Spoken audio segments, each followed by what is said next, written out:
Hello and welcome to my YouTube channel my classroom. आज हम बात करेंगे कि हमारे समाज के कई समूहों के लोगों को असमानता और भेदभाव का शिकार होना पड़ता है। उन्हें समाज के कुछ वर्ग के लोगों के द्वारा अलग थलग कर दिया जाता है, जिससे वो हाशियाई महसूस करने लगते हैं। हमारे देश के आदिवासी, दलित, मुसलमान, औरतें एवं अन्य हाशियाई समूह बराबर का अधिकार मिलने के लिए कई तरह के संघर्ष करते हैं, संविधान का सहारा लेते हैं, मौलिक अधिकारों का प्रयोग करते हैं। विभिन्न समूहों को शोषण से बचाने के लिए सरकार कानून का निर्माण करती है, जैसे 1989 का अनुसूचित जाति व जनजाति अधिनियम आदि। ये सारे पॉइंट्स आज हम इस वीडियो में देखेंगे। तो आइए शुरू करते हैं क्लास 8 का चैप्टर 8 हास्यकरण से निपटना। लास्ट चैप्टर में हम हास्यकरण को समझ चुके हैं। हास्यकरण यानी कि हमारे समाज में कई समूह या समुदाय ऐसे हैं जिन्हें अलग भाषा, रीति रिवाज, धर्म, अल्पसंख्यक होने के आधार पर बेदखली सहना पड़ता है। तो हमारे समाज का कुछ हिस्सा ऐसा है, कुछ समूह या समुदाय ऐसे हैं जिन्हें अलग भाषा होने के आधार पर, अलग रीति रिवाज होने के आधार पर, अलग धर्म होने के आधार पर, या फिर उनके अल्पसंख्यक होने के आधार पर, यानी संख्या में अगर वो लोग कम होते हैं, इस आधार पर उन्हें बेदखली का सामना करना पड़ता है। समाज के कुछ लोगों के द्वारा, कुछ वर्ग के लोगों के द्वारा उन्हें अलग थलग कर दिया जाता है। हमारे समाज में हास्यकरण किसी एक ही दायरे में महसूस नहीं होता, बल्कि आर्थिक, सामाजिक और राजनीतिक सभी दायरे समाज के कुछ तबकों को हास्याई महसूस करने के लिए विवश करते हैं। तो हमारे समाज में हास्यीकरण किसी एक दायरे की वजह से नहीं होता, बल्कि आर्थिक रूप से भी, अगर कोई गरीब है तो उसे भी हाशिए पे ढकेल दिया जाता है, सामाजिक रूप से या फिर राजनीतिक रूप से। हर तरीके से कुछ तबकों को, कुछ वर्ग के लोगों को हाशियाई महसूस करने के लिए उन्हें विवश किया जाता है। लास्ट चैप्टर में हमने मुस्लिम व आदिवासी की हाशियाई स्थिति को देखा था। आइए अब ये देखते हैं कि ये हास्यकरण की स्थिति से निपटने के लिए, ये लोग हास्यकरण की स्थिति से निपटने के लिए, उसे खत्म करने के लिए किस किस का सहारा लेते हैं। हास्यकरण से निपटने में हमारा जो पहला पॉइंट है वो है मौलिक अधिकार का प्रयोग। संविधान में ऐसे कई सिद्धांत दिए गए हैं जो हमारे समाज और राज्य व्यवस्था को लोकतांत्रिक बनाते हैं। मौलिक अधिकार हमारे संविधान का एक महत्वपूर्ण हिस्सा है। यह मौलिक अधिकार सभी भारतीयों को समान रूप से उपलब्ध होते हैं। तो हमारे संविधान में कई ऐसे सिद्धांत दिए हुए हैं जो हमारे समाज को और हमारी राज्य व्यवस्था को, हमारे समाज और राज्य व्यवस्था को लोकतांत्रिक यानी जहाँ पर लोगों का शासन हो। तो हमारा जो संविधान है वो कई ऐसे सिद्धांत देता है जिससे कि हमारा समाज और हमारी जो ये राज्य व्यवस्था है वो लोकतांत्रिक बन सके, जिसमें से मौलिक अधिकार भी एक है। मौलिक अधिकार हमारे संविधान का एक महत्वपूर्ण हिस्सा है, एक बहुत ही इम्पॉर्टेंट पार्ट है। यह अधिकार सभी भारतीयों को समान रूप से उपलब्ध होते हैं और ये जो अधिकार है भारत का हर नागरिक सभी को समान रूप से दिए जाते हैं। ठीक है, मौलिक अधिकारों के बारे में हम क्लास 8 के ही चैप्टर 1 में इसकी चर्चा कर चुके हैं। हमें 6 मौलिक अधिकार दिए गए हैं। सबसे पहला हमारा समानता का अधिकार, स्वतंत्रता का अधिकार, शोषण के विरुद्ध अधिकार, धार्मिक स्वतंत्रता का अधिकार, संवैधानिक उपचारों का अधिकार, शिक्षा एवं संस्कृति का अधिकार। ये 6 अधिकार हमें संविधान के द्वारा दिए जाते हैं। अब हम बात करते हैं कि जो हाशियाई तबके होते हैं वो इन अधिकारों को किस तरह इस्तेमाल करते हैं। तो हाशियाई तबकों ने इन अधिकारों को 2 तरह से इस्तेमाल किया है। पहला, अपने मौलिक अधिकारों पर जोर देकर उन्होंने सरकार को अपने साथ हुए अन्याय पर ध्यान देने के लिए मजबूर किया है। तो हाशियाई वर्ग के जो लोग हैं उन लोगों ने अपने अधिकारों पर, यानी अपने मौलिक अधिकारों पर जोर देकर उन्होंने सरकार को ये बताया है कि कैसे उनके साथ अन्याय होते हैं, किस तरह उनको मारा पीटा जाता है या समाज में अलग रखा जाता है। तो इस तरह की जितनी भी चीज़ें होती हैं उसके ऊपर ध्यान आकर्षित करवाने का काम हाशियाई वर्ग के लोगों के द्वारा किया गया है। दूसरा, उन्होंने इस बात के लिए भी दबाव डाला है कि सरकार इन कानूनों को लागू करे कई बार हाशियाई तबकों के संघर्ष की वजह से ही सरकार को मौलिक अधिकारों की भावना के अनुरूप में कानून बनाने पड़ते हैं। और कई बार ऐसा हुआ है कि मौलिक अधिकारों के अकॉर्डिंग ही सरकार ने कई तरह के कानून बनाए हैं ताकि जो हाशियाई तबके हैं, जो हाशियाई वर्ग के लोग हैं, उन लोगों की सुरक्षा की जा सके। संविधान के अनुच्छेद 17 यानी हमारा जो संविधान है उसका आर्टिकल 70, जिसमें दिया गया है अस्पृश्यता या छुआछूत का उन्मूलन। आर्टिकल 17 में साफ तौर पे लिखा गया है कि अब अस्पृश्यता या छुआछूत को ख़त्म कर दिया गया है। यानी जो हमारे समाज में पहले अनटचेबिलिटी थी, यानी कुछ वर्ग के जो लोग थे उन्हें छूने से भी जो दूसरे वर्ग के लोग थे वो कतराते थे, तो इस चीज़ को पूरी तरह से ख़त्म कर दिया गया है। अब इसे दंडनीय अपराध माना जाता है, यानी अब अगर इसे कोई करता है तो वो दंड का भागी होता है। अब कोई भी व्यक्ति दलितों को पढ़ने, मंदिर में जाने और सार्वजनिक सुविधाओं का इस्तेमाल करने से नहीं रोक सकता। अस्पृश्यता एक दंडनीय अपराध है, यानी अब कोई भी व्यक्ति दलित लोगों को पढ़ने से, मंदिर में जाने से या फिर सार्वजनिक जो सुविधाएं होती हैं उसका इस्तेमाल करने से नहीं रोक सकता। अगर कोई ऐसा करता है तो ये सारी चीज़ें दंडनीय अपराध होती हैं। उसके अलावा हमारे संविधान का अनुच्छेद 15 यानी आर्टिकल 15 हमें बताता है कि भारत के किसी भी नागरिक के साथ धर्म, जाति, लिंग या जन्म स्थान के आधार पर भेदभाव नहीं किया जाएगा। यानी अगर भारत का कोई भी व्यक्ति, यानी भारत का कोई भी नागरिक, चाहे उसका कोई भी धर्म हो, चाहे वो हिंदू हो, मुस्लिम हो, सिख हो, ईसाई हो, या वो किसी भी जाति का हो, अपर कास्ट का हो, लोअर कास्ट का हो, किसी भी जाति का हो, महिला हो या पुरुष हो, चाहे उसका जन्म कहीं पर भी हो, उसके साथ किसी तरह का भेदभाव नहीं किया जाएगा। समानता के अधिकार का हनन होने पर दलित इस प्रावधान का सहारा लेते हैं, और अगर किसी के भी साथ इस समानता के अधिकार का हनन होता है तो वो लोग इस प्रावधान का सहारा ले सकते हैं और इसके खिलाफ चाहे तो न्यायालय में अपील भी दायर कर सकते हैं। इस तरह यदि दलितों को लगता है कि कोई व्यक्ति, समुदाय या सरकार उनके साथ सही बर्ताव नहीं कर रही तो वह मौलिक अधिकारों का सहारा ले सकते हैं। यानी अगर किसी भी व्यक्ति को, किसी भी समुदाय को, किसी भी व्यक्ति को ऐसा लगता है कि कोई भी दूसरा व्यक्ति या कोई दूसरा समुदाय या फिर सरकार ही क्यों ना उसके साथ गलत बर्ताव कर रही है, तो वो अपने मौलिक अधिकारों का सहारा ले सकता है और उसके खिलाफ जाके न्यायालय में अपील भी कर सकता है। उन्होंने बार बार भारत सरकार का ध्यान संविधान की ओर आकर्षित भी कराया है और इस बात पर जोर दिया है कि सरकार संविधान का पालन करे और उन्हें न्याय प्रदान करे। और इसके लिए उन लोगों ने बार बार, जो गवर्नमेंट है, उनका ध्यान संविधान की तरफ आकर्षित करवाया है कि हमें इस तरह के फंडामेंटल राइट्स दिए गए हैं, इस तरह के मौलिक अधिकार दिए गए हैं, तो इसका पालन किया जाए और जो गवर्नमेंट है वो संविधान का पालन करे और सारे लोगों को न्याय प्रदान करे। ठीक है। मुसलमानों और अन्य अल्पसंख्यक समुदायों ने भी संविधान में दिए गए मौलिक अधिकारों का सहारा लिया है। इसके अलावा जो मुसलमान और अल्पसंख्यक समुदाय के लोग हैं उन्होंने भी मौलिक अधिकारों का सहारा लिया है। उन्होंने धर्म और सांस्कृतिक व शैक्षिक अधिकारों की स्वतंत्रता के अधिकार पर जोर दिया है। जो मुसलमान और अन्य अल्पसंख्यक हैं, यानी संख्या में कम लोग हैं, उन लोगों ने धर्म, सांस्कृतिक व शैक्षणिक अधिकारों की स्वतंत्रता के अधिकार पर जोर दिया है। यानी हमारा एक मौलिक अधिकार ही दिया गया है कि कोई भी अपने धर्म की, अपनी संस्कृति की रक्षा कर सकता है। ठीक है। सांस्कृतिक व शैक्षणिक अधिकारों में मुसलमान और पारसी आदि सांस्कृतिक धार्मिक समूहों को अपनी संस्कृति की सुरक्षा का अधिकार मिला है। हर व्यक्ति को उसके धर्म की सुरक्षा का, उसकी संस्कृति की सुरक्षा का अधिकार दिया गया है।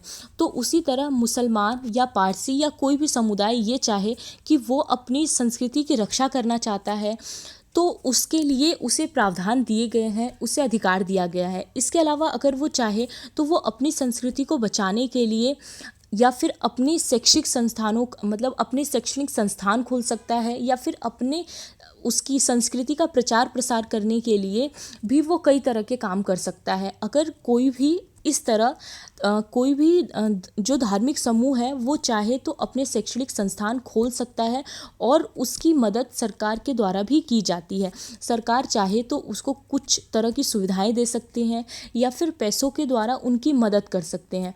तो हमारा संविधान हमें सुरक्षा देता है, हमारा जो मौलिक अधिकार है वो हमें इस बात की सुरक्षा देता है कि हम अपनी संस्कृति की सुरक्षा कर सकें, ताकि ऐसे समूहों को सांस्कृतिक न्याय देने का प्रयास किया है, ताकि इन समूहों की संस्कृति पर ना तो बहुसंख्यक समुदायों की संस्कृति का वर्चस्व हो और ना ही वो नष्ट हो, ताकि जो बहुसंख्यक वाले लोग हैं, यानी जो संख्या में ज़्यादा लोग हैं, संख्या में ज़्यादा वाले जो लोग हैं, वो लोग ऐसे समुदायों की संस्कृति को कहीं ख़त्म ना कर दें, कहीं उनकी संस्कृति ख़त्म ना हो जाए, नष्ट ना हो जाए। इसीलिए उन्हें इस तरह के अधिकार दिए जाते हैं, उन्हें उनकी संस्कृति को सुरक्षित रखने का अधिकार दिया जाता है।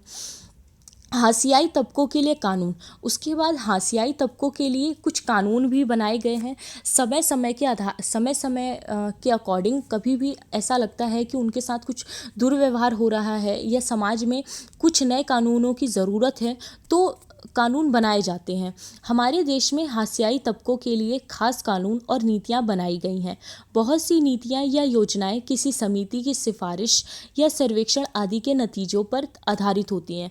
तो जो भी नीतियाँ और योजनाएं बनाई जाती हैं वो किसी समिति की या फिर सिफारिशों या सर्वेक्षण आदि के नतीजों पर आधारित होती है। समय समय पर जो भी ये सर्वेक्षण होते रहते हैं उसके आधार पर निष्कर्ष निकाला जाता है कि हाँ, समाज में इस तरह के कानून की ज़रूरत है, या फिर कभी भी सिफारिशें आती हैं कि हाँ, इस वर्ग के लोगों के साथ कुछ गलत हो रहा है, तो उसके आधार पर भी बहुत सारे हमारे कानून बनाए जाते हैं।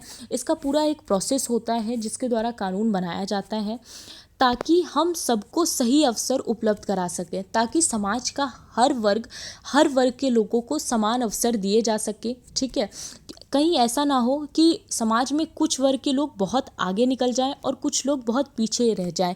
इसीलिए कुछ विशेष तरह के कानून बना दिए जाते हैं ताकि उन वर्ग के लोगों को भी आगे बढ़ने का मौका दिया जाए। इसके लिए सरकार छात्रावास की व्यवस्था करवाती है। सामाजिक न्याय को कैसे प्रोत्साहन दिया जाता है, तो उसका पहला पॉइंट है हमारा छात्रावास। संविधान को लागू करने के लिए राज्य और केंद्र सरकारें जनजातीय आबादी वाले या दलित आबादी वाले इलाकों में विशेष प्रकार की योजनाएं लागू करते हैं।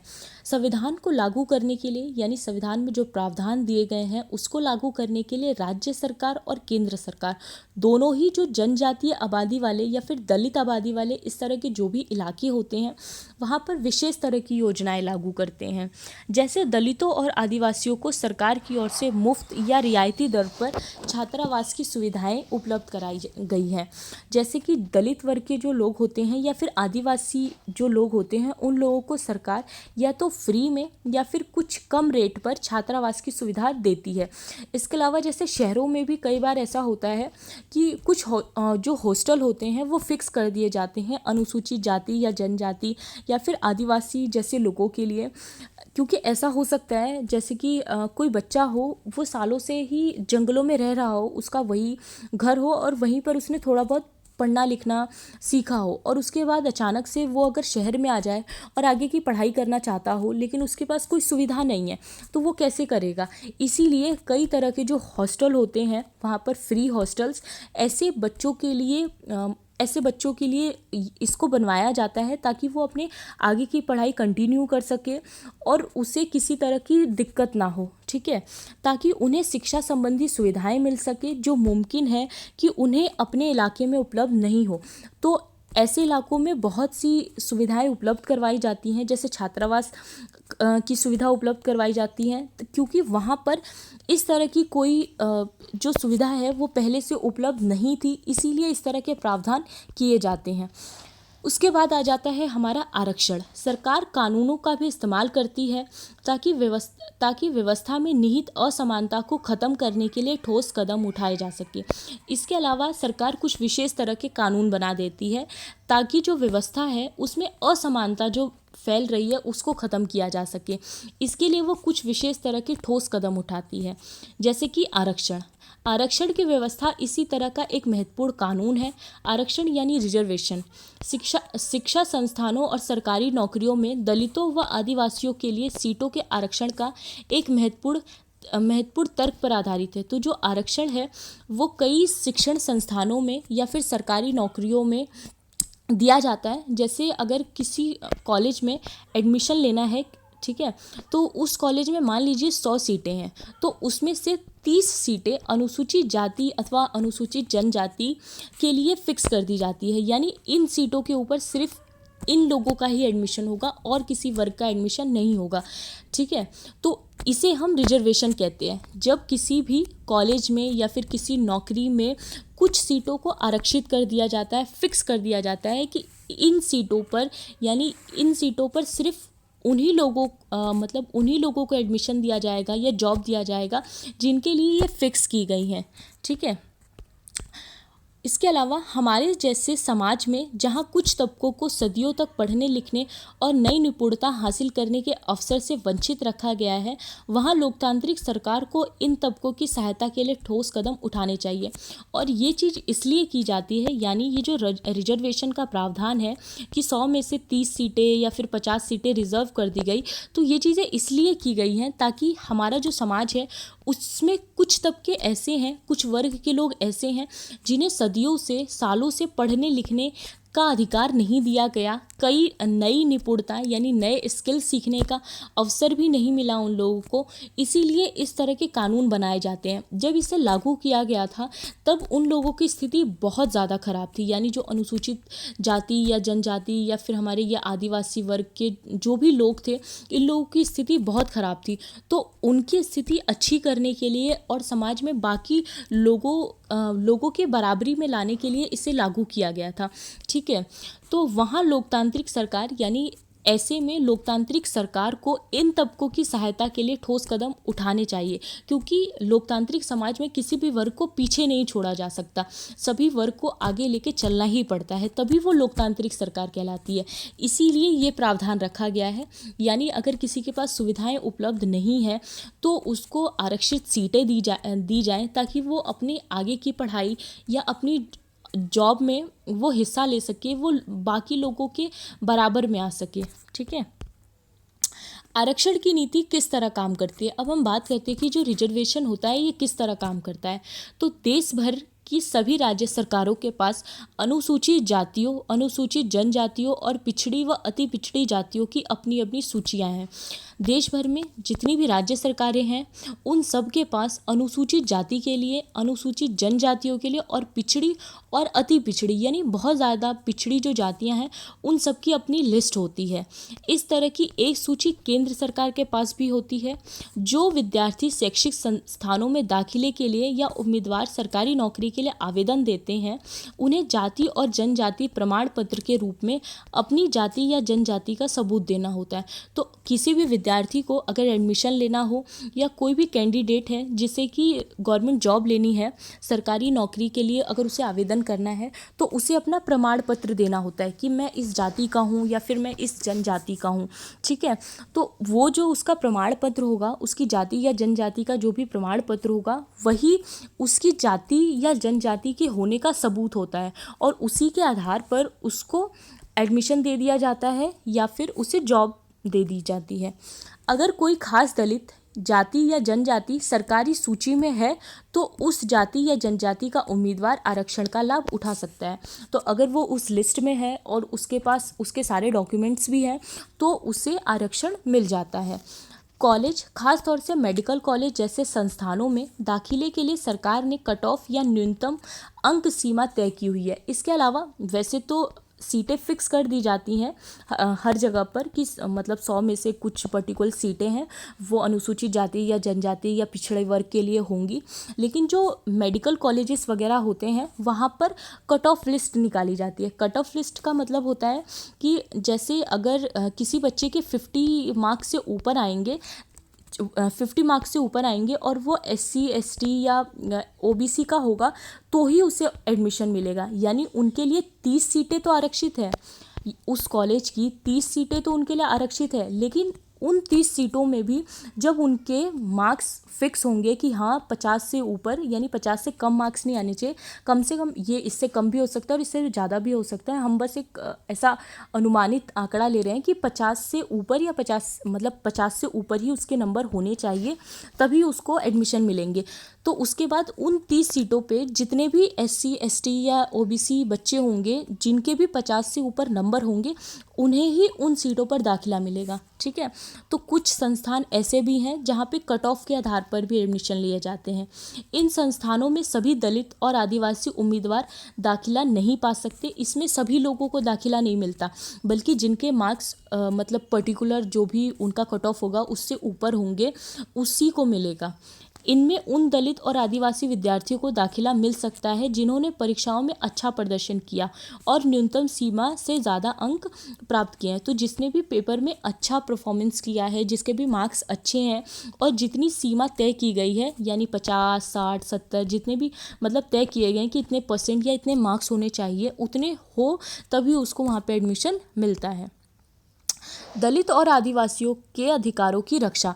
अब हम बुक में दी हुई एक केस स्टडी पढ़ते हैं। जमालपुर एक गांव है और उस गांव में 5 साल में एक बार स्थानीय देवता की पूजा होती है। 5 दिन चलने वाले इस अवसर में आसपास के 20 गांवों के पुजारी इकट्ठे होते हैं। तो जमालपुर जो कि एक गांव है और यहाँ पर 5 साल में एक बार स्थानीय देवता यानी वहाँ के जो देवता हैं उनकी पूजा होती है और 5 दिन तक ये प्रोग्राम चलता रहता है। और इस अवसर पर आसपास के 20 गांव के जो पुजारी होते हैं वो सब इकट्ठा होते हैं। इस कार्यक्रम की शुरुआत में दलित समुदाय का एक व्यक्ति सारे पुजारियों के पैर धोता है और धोवन के इस पानी से नहाता है। जकमालपुर में यह काम रत्नम के परिवार के लोग करते हैं। तो इस फंक्शन में ये होता है कि जो भी दलित समुदाय का कोई भी एक व्यक्ति जो होता है वो जितने भी पुजारी होते हैं उनके पैर धोता है और उसका जो पानी होता है यानी पैर धोने के बाद जो पानी होता है उससे वो नहाते हैं। तो इस गांव में ये काम रत्नम के परिवार के द्वारा किया जाता है। रत्नम एक 20 साल का लड़का है और उसकी फैमिली सालों से ये काम करती हुई आ रही है। ठीक है, उन्हें कभी मंदिर में दाखिल नहीं होने दिया गया, लेकिन इस रस्म को उनके लिए एक भारी सम्मान के रूप में देखा जाता है। इस बार रत्नम की बारी थी। कभी भी जो रत्नम की फैमिली थी वो कभी मंदिर में नहीं गई उस गांव के, लेकिन फिर भी उनके लिए ये काम बहुत रिस्पेक्ट की नज़र से देखा जाता है, क्योंकि और किसी दलित को ये काम करने के लिए नहीं दिया गया, उन्हें करने के लिए दिया गया है, रत्नम की फैमिली को करने के लिए दिया गया है। और सालों से जो रत्नम के दादाजी और उसके पिताजी हैं वो ये काम करते हुए आ रहे हैं। अब जो बारी थी वो रत्नम की थी। रत्नम 20 साल का था और पास के कॉलेज में इंजीनियरिंग की पढ़ाई कर रहा था। उसने यह रस्म निभाने से इनकार कर दिया क्योंकि वह इस संस्कार में विश्वास नहीं करता और उसके पुरखों को दलित होने के कारण ऐसा करने के लिए मजबूर किया जाता था। लेकिन जो रत्नम था वो इंजीनियरिंग की पढ़ाई कर रहा था और वो ये रिचुअल नहीं फॉलो करना चाहता था। ठीक है, उसके जो पुरख थे यानी उसके जो पिताजी या फिर उसके दादाजी थे, क्योंकि वो दलित थे, पढ़े लिखे नहीं थे, इस वजह से उन्हें मजबूर किया जाता था इस काम को करने के लिए। रत्नम के इनकार से न केवल गांव की ताकतवर जातियां बल्कि उसके अपने समुदाय के कई परिवार भी खफा थे। तो जब उसने इनकार किया, यानी जब रत्नम ने इनकार किया कि नहीं मैं ये नहीं करूँगा, तब उसके गांव की ताकतवर जो जातियां थी, बड़ी जातियों के जो लोग थे वो भी नाराज़ हो गए और जो उसके खुद के समुदाय के जो कुछ लोग थे वो भी खफा हो गए, क्योंकि उन्हें डर था कहीं ना कहीं। ऊंची जातियों के लोगों को यह देखकर हैरानी थी कि कच्ची उम्र का एक नौजवान उनका हुक्म मानने से इनकार कर रहा है। और कहीं ना कहीं ये जो ऊंची जाति के लोग थे उन्हें ये लग रहा था कि अभी इसकी उम्र ही क्या है और ये मतलब हम लोगों को मना कर रहा है। उनको लगता था कि रत्नम की पढ़ाई लिखाई ने उसे बिगाड़ दिया है और अब वह खुद को उनके बराबर मानने लगा है। उसकी जाति के लोग भी ऊंची जाति वालों के गुस्से की आशंका से डरे हुए थे। उनमें से बहुत सारे लोग सरवड़ों के खेत खलिहान में दिहाड़ी मजदूर थे। तो अब जो उसकी जाति के लोग थे यानी रत्नम की जाति के लोग थे वो बहुत ज़्यादा डरे हुए थे, क्योंकि बहुत से जो लोग थे उसकी जाति के वो इन बड़े जातियों के लोगों के पास यानी सवर्ण लोगों के पास उनके खेत खलियान में दिहाड़ी मजदूर का काम करते थे। तो उनको कहीं ना कहीं डर था कि जब हम काम करने जाएंगे इनके यहाँ पे तो ये हमें मना ना कर दे अगर हमने रत्नम को सपोर्ट किया, इसीलिए वो लोग रत्नम को सपोर्ट नहीं करते हैं। इसके अलावा ऊंची जातियों ने यह भी ऐलान कर दिया अगर दलित नहीं झुकेंगे तो उन्हें स्थानीय देवता का अभिशाप लगेगा। और इन लोगों ने कह दिया कि अगर ये लोग नहीं झुकेंगे, ये काम नहीं करेंगे तो उन्हीं देवताओं का अभिशाप लगेगा। और रत्नम ये कहता था कि आज तक एक भी दलित मंदिर के भीतर नहीं गया, इसीलिए देवता की उन पर गुस्सा होने का सवाल ही नहीं उठता। ताकतवर जातियों ने रत्नम को सबक सिखाने की ठानी। अब क्योंकि रत्नम का कहना था कि कभी तो कोई दलित वहाँ पे गया ही नहीं, मंदिर में गया ही नहीं, तो कैसे जो भगवान है वो कैसे गुस्सा हो सकते हैं, वो गुस्सा नहीं हो सकते।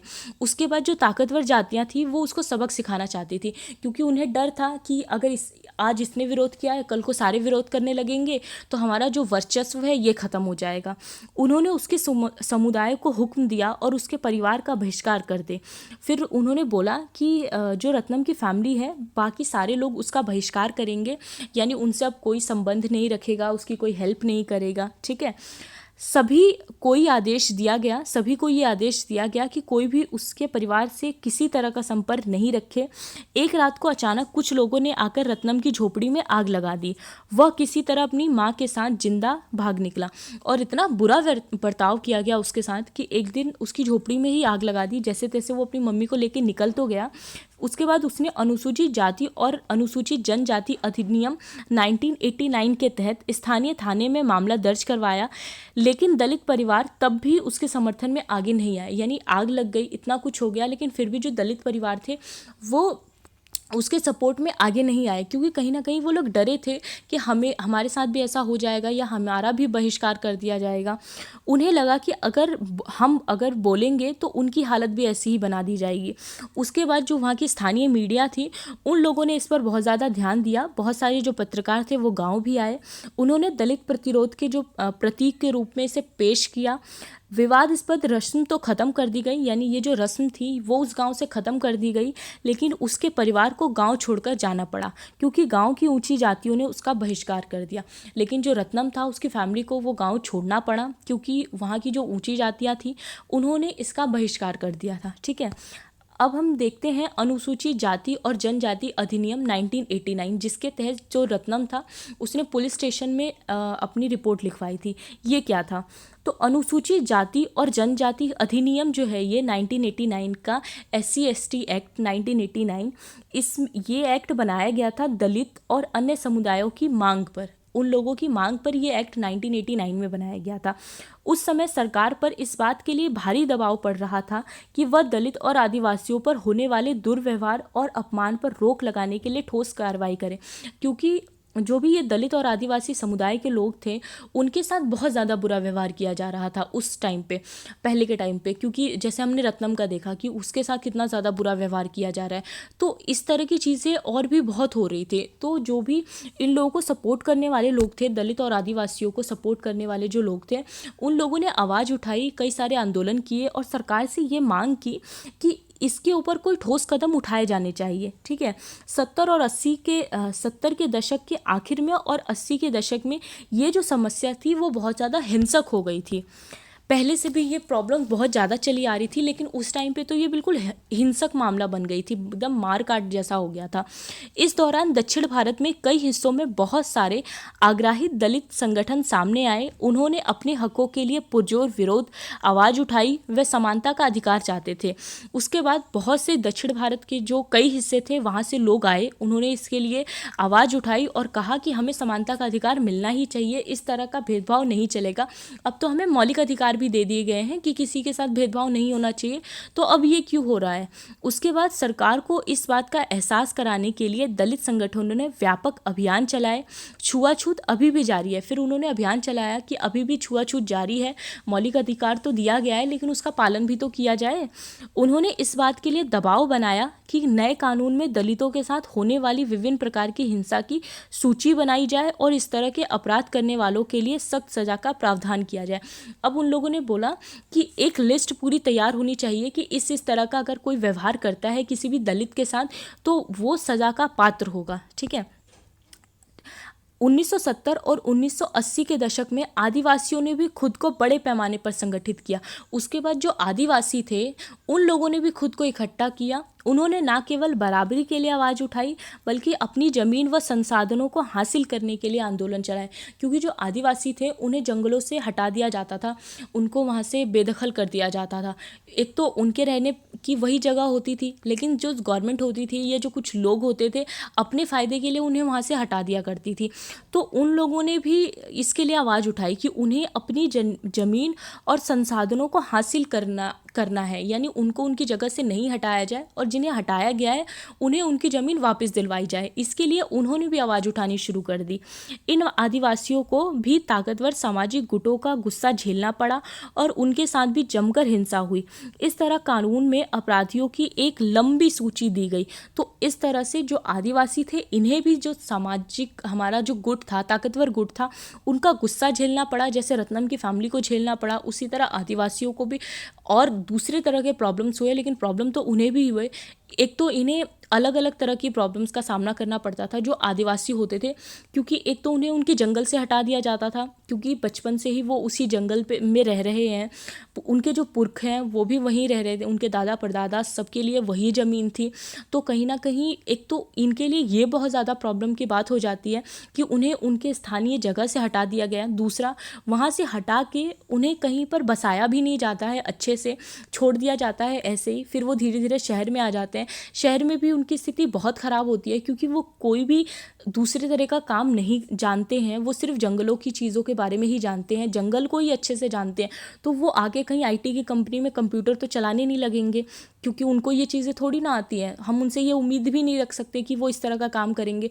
तो उनका और ज़्यादा शोषण किया जाता है। एक तो उनको उनकी जगह से हटाया गया, ऊपर से शहरों में आके उनसे बहुत ज़्यादा मजदूरी करवाई जाती है, कम पैसे दिए जाते हैं। तो उनका बहुत ज़्यादा शोषण होता है, बहुत ज़्यादा उन्हें परेशान किया जाता है। तो इन्हें तो दोनों तरफ से मार झेलनी पड़ती है। इस वजह से कानून में जो अपराधी थे उनकी एक लंबी सूची तैयार की गई, एक पूरी लिस्ट बनाई गई। इसमें अलग अलग अलग अलग चीज़ें रखी गई। इस कानून में कई स्तर के अपराधों के बीच फ़र्क किया गया। जैसे कि पहला, इसमें शारीरिक रूप से खौफनाक और नैतिक रूप से निंदनीय अपमान के स्वरूपों की सूची दी गई। यानी किसी भी व्यक्ति के साथ अगर मारपीट की जाती है या उसे खौफनाक, शारीरिक रूप से खौफनाक या नैतिक रूप से निंदनीय अगर किसी के साथ इस तरह का अपराध होता है तो वो सारे प्रावधान इसमें डाले गए। इसका मकसद ऐसे लोगों को सज़ा दिलाना है जो अनुसूचित जाति या अनुसूचित जनजाति के किसी भी व्यक्ति को किसी अखाद्य या गंदा पदार्थ पीने या खाने के लिए विवश करते हैं। अगर कोई भी बड़ी जाति का व्यक्ति है, वो किसी अनुसूचित जाति या जनजाति को कोई गंदा पानी पीने के लिए, गंदा खाना खाने के लिए या उनके साथ मार पिटाई कर रहा है, इस तरह का कोई काम कर रहा है, तो ऐसे लोगों को सज़ा दी जाएगी। इस अनुसूचित जाति के साथ ऐसा कृत्य करते हैं जो मानव प्रतिष्ठा के अनुरूप नहीं है। इसके अलावा कोई ऐसा काम किया जाता है जो कि मानव प्रतिष्ठा के अकॉर्डिंग नहीं है, तो ऐसे प्रावधान भी रखे गए। ये लिस्ट भी उसमें, ये पॉइंट भी उस लिस्ट में डाला गया। दूसरा, इसमें ऐसे कृतियों की सूची भी है जिनके जरिए दलित और आदिवासियों को उनके साधारण संसाधनों से वंचित किया जाता है या उनसे गुलामों की तरह काम करवाया जाता है। इसके अलावा इसमें ऐसी बातें भी डाली गई कि अगर कोई भी व्यक्ति जो आदिवासी है या दलित है उनके संसाधनों को छीन लेता है या उनसे गुलाम की तरह काम करवाता है, बिल्कुल दासों की तरह उन्हें रखता है, मार पिटाई करता है, तो इस तरह के प्रावधान भी उसमें डाले गए। ये सारे पॉइंट्स भी उस सूची में डाले गए। इस कानून में प्रावधान किया गया, अगर कोई भी व्यक्ति अनुसूचित जाति या अनुसूचित जनजाति के किसी व्यक्ति के नाम पर ज़मीन पर कब्जा करता है या खेती करता है तो उसे अपने नाम करवा देता है तो उसे सज़ा दी जाएगी। यानी कि जैसे किसी आदिवासी की ज़मीन है और कोई उसे हड़प लेता है तो उसे सज़ा दी जाएगी। ठीक है। एक और स्तर पर यह कानून इस बात को मान्यता देता है कि दलित और आदिवासी महिलाओं के खिलाफ होने वाले अपराध एक खास तरह के अपराध हैं, और अगर दलित कोई महिला है उसके साथ कोई बुरा व्यवहार किया जाता है या आदिवासी कोई महिला है उसके साथ कोई अपराध किया जाता है तो वो भी कहीं ना कहीं, अगर किसी ने ऐसा किया है, उसे मारा पीटा है या कोई भी गलत चीज़ की है तो वो भी अपराध का भागी होगा, उसे सज़ा दी जाएगी। तो ये सारे पॉइंट इस लिस्ट में डाले गए। इसीलिए ऐसे लोगों को दंडित करने की व्यवस्था है जो अनुसूचित जाति या जनजाति कि किसी महिला के साथ दुर्व्यवहार करते हैं यानी बुरा व्यवहार करते हैं। आदिवासी की मांगे और 1989 का अधिनियम। उसके अलावा ये तो बात हो गई हमारी दलितों की, लेकिन जो आदिवासी हैं इन्होंने भी 1989 के अधिनियम का बहुत महत्वपूर्ण तरीके से प्रयोग किया है। 1989 का अधिनियम एक और वजह से महत्वपूर्ण है। आदिवासी कार्यकर्ता अपनी परंपरागत जमीन पर अपने कब्जे की बहाली के लिए इस कानून का सहारा लेते हैं। तो 1989 का जो हमारा ये कानून है, ये आदिवासियों के लिए भी बहुत ज़्यादा इम्पॉर्टेंट बन जाता है, क्योंकि वो लोग अपनी परंपरागत ज़मीन पर अपने कब्जे की बहाली के लिए इस कानून का सहारा लेते हैं। अपनी ज़मीन छोड़ने और जबरन विस्थापन से आदिवासियों को भारी परेशानी होती है। जब आदिवासियों को वहाँ से हटा दिया जाता है तो उन्हें बहुत ज़्यादा दिक्कत हो जाती है, क्योंकि वो नई जगह पर एडजस्ट नहीं कर पाते हैं। कार्यकर्ता का कहना है कि जिन लोगों ने आदिवासियों की ज़मीन पर ज़बरदस्ती कब्जा कर लिया है, उन्हें इस कानून के तहत सज़ा दी जानी चाहिए। तो आदिवासियों के लिए जो लोग काम करते हैं, यानी आदिवासियों के लिए जो लोग काम करते हैं, कार्यकर्ता जो होते हैं उनके, वो लोग कहते हैं कि जिन लोगों ने भी आदिवासियों की ये ज़मीनें छीन ली है, ज़बरदस्ती उस पर कब्जा कर लिया है, तो इस कानून के तहत उन लोगों को सज़ा दी जानी चाहिए। उन्होंने कहा है कि कानून भी जनजातीय समुदायों को केवल तभी लाभ देता है जिनका संविधान में आश्वासन दिया गया है। उनका कहना है कि संवैधानिक रूप से आदिवासियों की ज़मीन को किसी गैर आदिवासी व्यक्ति को नहीं बेचा जा सकता। जहां ऐसा हुआ वहां संविधान की गरिमा बनाए रखने के लिए उन्हें उनकी ज़मीन वापस मिलनी चाहिए। यानी कोई भी दूसरा व्यक्ति गैर आदिवासी अगर उस पर कब्जा करता है तो वो सज़ा का भागी होता है। इसीलिए संविधान की गरिमा बनाए रखने के लिए उन्हें उनकी ज़मीन वापस दे दी जानी चाहिए। जो आदिवासियों की ज़मीन है वो उन्हें वापस मिल जानी चाहिए। आदिवासी कार्यकर्ता सीके जानू, यानी हमारी जो सीके जानू थी एक, उनके अनुसार यदि आदिवासियों के संवैधानिक कानूनों का उल्लंघन करने वालों में विभिन्न प्रदेशों की सरकार भी पीछे नहीं है। वो कहती हैं कि संवैधानिक कानूनों का उल्लंघन करने में जो अलग अलग राज्यों की सरकारें हैं वो भी पीछे नहीं है, क्योंकि बहुत बार क्या होता है कि जो गवर्नमेंट होती है वो बहुत से लोगों को ये जैसे किसी को पेपर वगैरह बनाना हो, कागज़ बनाना हो, तो उस कंपनी को ऑर्डर दे देती है, या किसी को बैट वगैरह बनाना हो, लकड़ी की चीज़ें बनानी हो, तो उनको ये परमिशन दे देती है कि मतलब इस एरिया को आप अपने मतलब इस एरिया के जो पेड़ हैं आप उनका प्रयोग कर सकते हो, इस जंगल का प्रयोग कर सकते हो। तो जो गवर्नमेंट है वो भी पीछे नहीं है। यदि यही सरकारें हैं जो लकड़ी व्यापारी, पेपर मिल आदि के नाम पर गैर आदिवासियों घुसपैठियों को जनजातीय जमीन का दोहन करने और आदिवासियों को उनके परंपरागत जंगलों से उजाड़ने की छूट देती हैं, तो ये जो सरकारें हैं, काफ़ी सारे राज्यों की जो सरकारें हैं, वो लकड़ी के लिए, व्यापारी, पेपर मिल आदि के नाम पर जो गैर आदिवासी घुसपैठियों को जनजातीय ज़मीनों का दोहन करने और आदिवासियों को उनके परंपरागत जंगलों से उजाड़ने का काम करती है। इन सारी चीज़ों के लिए वो लोग अलाउ कर देते हैं ऐसे लोगों को कि मतलब आप यहाँ का इस्तेमाल कर सकते हैं। व्यापारियों को अलाउ कर देते हैं, लकड़ी के लिए वो लोग अलाउ कर देते हैं। तो इस वजह से जो आदिवासी हैं वो कहीं ना कहीं अपनी ज़मीन से दूर हो जाते हैं। ठीक है। इसके अलावा जंगलों को आरक्षित या फिर अभयारण्य घोषित करके भी लोगों को वहाँ से बेदखल कर दिया जाता है। कई बार बहुत सारे अभयारण्य बना दिए जाते हैं। ठीक है, तो इस वजह से भी कहीं ना कहीं लोगों को जंगलों से बेदखल कर दिया जाता है। उनके अनुसार जो आदिवासी पहले ही बेदखल हो चुके हैं, अब वापस नहीं लौट सकते, उन्हें भी मुआवजा दिया जाए। तो उनका कहना है कि एक तो लोगों को बेदखल नहीं किया जाना चाहिए, जो आदिवासी लोग हैं किसी भी कारण से उन्हें बेदखल नहीं किया जाना चाहिए। दूसरा, जो लोग वहाँ से जा चुके हैं यानी जिन्हें वहाँ से हटा दिया गया है, उन्हें उसका मुआवजा दिया जाना चाहिए। ठीक है, थैंक यू सो मच।